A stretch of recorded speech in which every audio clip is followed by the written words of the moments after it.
So I'm not trying to call you out because I don't think you're being malicious, but when you're having an argument with someone over civil rights or something like that, saying the dictionary definition of something is blah blah blah blah blah is often a logical fallacy. The fallacy is called appeal to definition. Let's go over it quickly.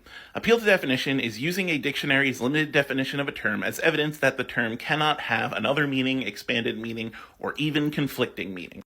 This is a fallacy because dictionaries don't reason, they simply are a reflection of an abbreviated version of the current accepted usage of a term as determined by argumentation and eventual acceptance.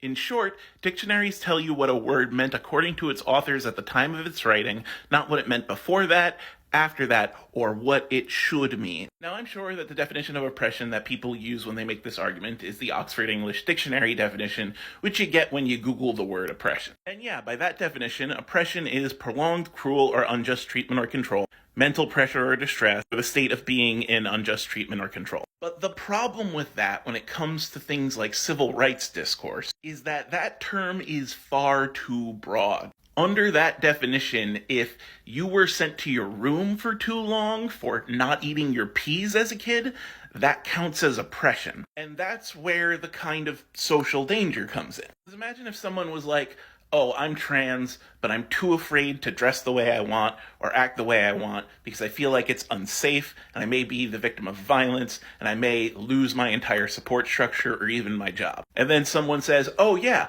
I know what that's like. I was sent to my room for not eating my peas once. Like that's ludicrous. It's nowhere near the same thing. That's why when we use the term depression in civil rights discourse, it refers to systemic oppression. When you look at encyclopedias or research papers or testimonies from people who have lived through it, that is always the context that it is used in. It is a different context than the dictionary definition. It has come to mean something different, something expanded, something more nuanced than the dictionary gives us. And this is why the statement, gamers are not oppressed, is a very important statement. Because a lot of the people who have been in my comments over the past few days have been equating what they have experienced as a cis white male gamer to the things that queer people, people of color, disabled people, and other marginalized groups go through. And it is just not the same. So the spirit of oppression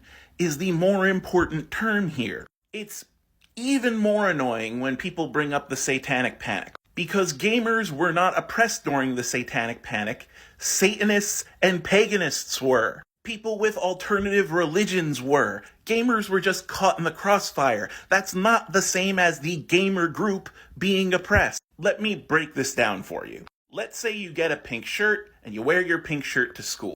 And bullies call you gay for it, and then they beat you up.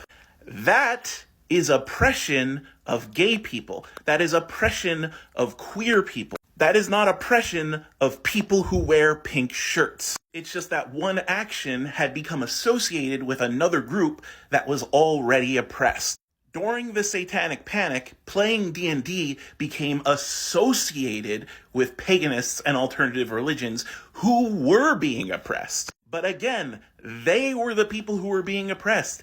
Gamers were not. You could not wear that pink shirt, just like you could not play D&D. It would suck and you shouldn't have to, but you could. You can't stop being gay or trans or disabled or a person of color. So I said it before, and I'm going to say it again. Gamers are not oppressed. They have not been oppressed. When gaming was first created in the 70s, it was considered something for hotshot businessmen. In the 80s and 90s, we had full Hollywood movies made about being gamers. Remember The Wizard? Gamers can face bullying, they can face bigotry, they can face violence, they can even be bullied to the extent of some of them harming themselves. Heck, I was. The very first time I experienced suicidal ideation, it was in high school because I was getting bullied. That is still not systemic oppression. It does not allow me to treat myself as a marginalized group, and it does not allow me to speak as if I know what other marginalized groups are going through.